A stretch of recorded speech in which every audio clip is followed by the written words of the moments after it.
Nabi SAW mengetahui bahwa kita bahkan akan bertikai, kita bahkan akan banyak berbeda, bahkan kita akan banyak membunuh.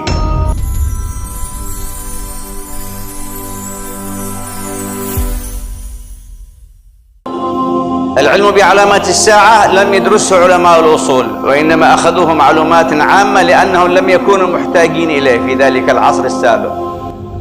Ilmu tentang tanda-tanda kiamat memang tidak diambil oleh ulama usul, karena saat itu mereka tidak perlu.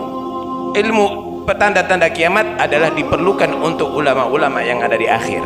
لكن النبي صلى الله عليه وسلم يعلم أننا سنختلف وأننا سنتنازع وأننا سنقتتل وأن كل منا يريد أن يثبت الحق على حسب علمه أو على حسب هواه، فوضع لنا علما خاصا اسمه علم آخر الزمان. Nabi SAW mengetahui bahwa kita bahkan akan bertikai, kita bahkan akan banyak berbeda, bahkan kita akan banyak membunuh. Karena itu Nabi SAW memberikan ilmu khusus tentang akhir zaman sehingga kita bisa bersikap ada di saat itu terjadi.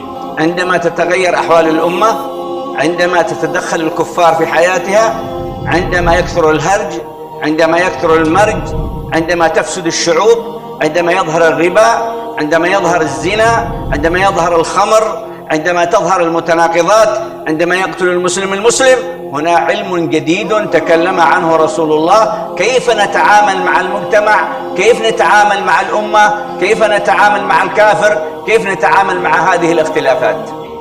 Ketika terjadi nanti bagaimana terjadi pembunuhan antara umat Islam, bagaimana itu munculnya perzinaan dengan terang-terangan, bagaimana itu diminum khamr, bagaimana terjadi pertikaian, bagaimana terjadi perbedaan pendapat antara umat Islam, bagaimana yang terjadi di akhir zaman. Di situ Nabi SAW telah mengajarkan kita untuk bersikap bagaimana di saat itu.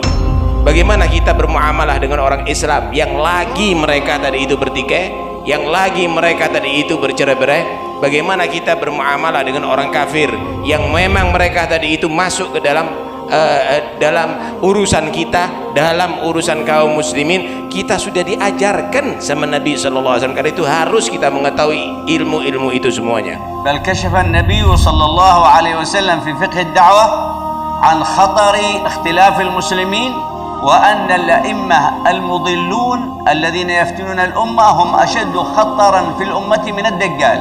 Bahkan Nabi SAW telah membuka dengan terang-terangan bagaimana kita harus bersikap ada di akhir zaman dari itu. Pertikaian itu akan terjadi bahkan antara a'immah, antara tokoh-tokoh agama, saudara. Bahkan Nabi SAW telah mewarning bahwa mereka ini tokoh-tokoh agama al-mudillun yang mereka tadi itu menyebarkan kesesatan adalah lebih berbahaya daripada Dajjal. ولهذا يقول عليه الصلاة والسلام لست أخشى عليكم الدجال ولكن أخشى عليكم الأئمة المضلون. Karena itu Nabi SAW bersabda, lastu akhsha alaikumud dajjal, aku tidak pernah khawatir terhadap kalian tentang Dajjal karena kamu orang beriman yang kuat, walakinni akhsha alaikum al-a'immahal mudillun, akhsha alaikum al-a'immahal mudillin, karena hanya saja aku ini takut kepada kamu, yaitu para tokoh-tokoh agama yang membuat sesat.